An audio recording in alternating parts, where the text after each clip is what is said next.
ஏன் தெரியுமா? வெள்ளை சர்க்கரை என்பது விஷம். பாருங்க, வெள்ளை சர்க்கரை வாங்கவே கூடாது. அச்சு வெல்லம், உருண்டை வெல்லம், பனங்கருப்பட்டி, பஞ்சாமிர்தம், தேனு, சப்பாட்டா பழம் இதெல்லாம் சாப்பிடுங்க, நல்லது. வெள்ளை சர்க்கரை கெட்டது. சர்க்கரை நோயாளிகளுக்கு வெள்ளை சர்க்கரை சாப்பிட்டா வியாதி வந்துடும் முதல்ல சொன்னாங்க.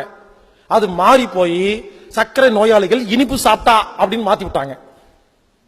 வெள்ளை சர்க்கரை எப்படி தெரியுமா தயாரிக்கிறாங்க? முதல்ல சர்க்கரை தயாரிக்கிறதா சொல்லி கொடுத்துறேன், புரிஞ்சுக்குங்க. இந்த கரும்பு இருக்கு இல்லையா, கரும்ப ஜூஸ் போட்டு, கரும்பு ஜூஸ் ரோட்ல விற்கிறாங்க இல்லையா, அதுதாங்க சர்க்கரை. இந்த கரும்பு ஜூஸ் எடுத்து என்ன பண்ணுவாங்கன்னா ஒரு குண்டால கொட்டி எரிப்பாங்க. கரும்பு ஜூஸ் சூடா எரியும் பொழுது அதுக்குள்ள கருப்பு கருப்பா அந்த அழுக்கெல்லாம் இருக்கு இல்லையா, அதெல்லாம் வரும் தனியா. மஞ்சளா பொன்னிறத்துல அந்த சர்க்கரை வரும். அதுல கொஞ்சம் ஹைட்ரோஸ், கொஞ்சம் சுண்ணாம்பு இதெல்லாம் கொஞ்சம் ஊத்துவாங்க. ஊத்தனா என்ன தெரியுமா, நல்லா பொங்கி வரும். அப்ப அந்த கருப்பா இருக்கு இல்லையா, அந்த அழுக்கையில ஜலடை போட்டு எடுத்து அந்த குப்பையை ஓரமா கொட்டிடுவாங்க. இந்த தகன்னு பொன்னிறமா எரியுது இல்லையா கரும்பு பாகு, அதை எடுத்து அதை கொண்டு போய் அச்சுல ஊத்தனா அச்சு வெல்லம், அதை கீழே ஊத்தி வெள்ளை கலர் துணிய, பருத்தி துணிய கையில மாட்டிட்டு பச்சை தண்ணியில கைய நினைச்சு அதை எடுத்து உருண்டை உருண்டையா மாத்தனா உருண்டை வெல்லம். உருண்டை வெல்லம் எடுத்துட்டு இருக்கும் பொழுது டைம் ஆயிரும், லஞ்ச் டைம் வந்துடும். இவங்க போயிட்டு வரக்குள்ள காஞ்சு போயிரும். காஞ்சு போனதெல்லாம் தட்டினாங்கன்னா அதுக்கு பேர் நாட்டு சக்கரை. இதே பனம் மரத்துல வர அந்த பால் எடுத்து அதுல தேங்காய் எண்ணெய் ஊத்தினா பனம் கருப்பட்டி. புரிஞ்சுக்குங்க, இப்படிதான் சுகர் தயாரிக்கிறாங்க. சோ பனங்கருப்பட்டி தான் இருக்கிறதுலயே ரொம்ப ரொம்ப ரொம்ப நல்லது.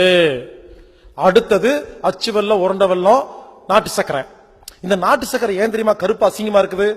அந்த நாட்டு சக்கரை தயாரிக்கிற இடத்துல நாட்டு சக்கரை ஒரிஜினல் தருவாங்க. இந்த குப்பையை ஓரமா போட்டிருக்காங்க இல்லையா, இந்த கடைக்காரங்க என்ன பண்றாங்க, இது தனியா வாங்கிட்டு வராங்க, அது தனியா வாங்கிட்டு வராங்க, மறுபடியும் கலந்து கொடுத்துறாங்க. அதான் நாட்டு சக்கரை வாங்கும்போது சில குண்டா கருப்பா இருக்கும், வெயிட்டுக்காக வச்சிருப்பாங்க, அது குப்பை. புரிஞ்சுக்குங்க, இதுதாங்க நல்ல சக்கரை. வெள்ளை சக்கரை எப்படி தெரியுமா தயாரிக்கிறாங்க?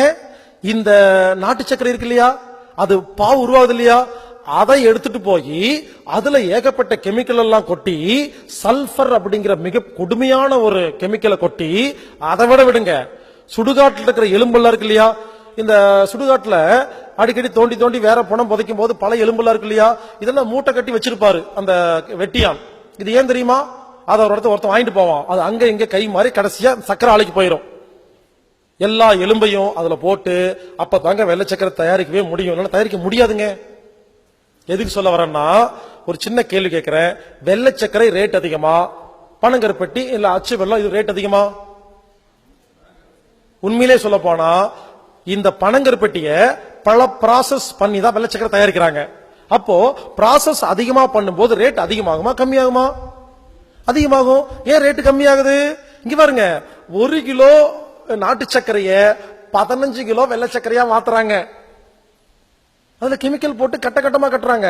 இந்த வெள்ளை சர்க்கரை எப்படி உருவாச்சுன்னு கேட்டீங்கன்னா, கொஞ்சம் வருஷத்துக்கு முன்னால பெரிய பெரிய 5 ஸ்டார் ஹோட்டல் எல்லாம் இந்த நாட்டு சக்கரை கலக்கும் போது அசிங்கமா இருந்து சொல்லி இந்த வெள்ளை சக்கரை கட்டி கட்டியா கட்ட கட்டமா கட்டி ஸ்டைலா வச்சிருந்தாங்க. அது ஃபேஷனா போய் கடைசியில கவர்மெண்ட் எடுத்து அதை வியாபாரம் பண்ண ஆரம்பிச்சிருச்சு. புரிஞ்சுக்குங்க, வெள்ளை சக்கரை வாங்காதீங்க, வீட்டுல வெள்ளை சக்கரையே வச்சுக்காதீங்க. அச்சு வெல்லம், உருண்டை வெல்லம், பனங்கருப்பட்டி, பஞ்சாமிர்தம், தேனு, சப்பாட்டா பழம் இதெல்லாம் நல்லதுங்க. வெள்ளை சக்கரை கெட்டது. எதுக்கு சொல்ல வந்தோன்னு பாருங்க.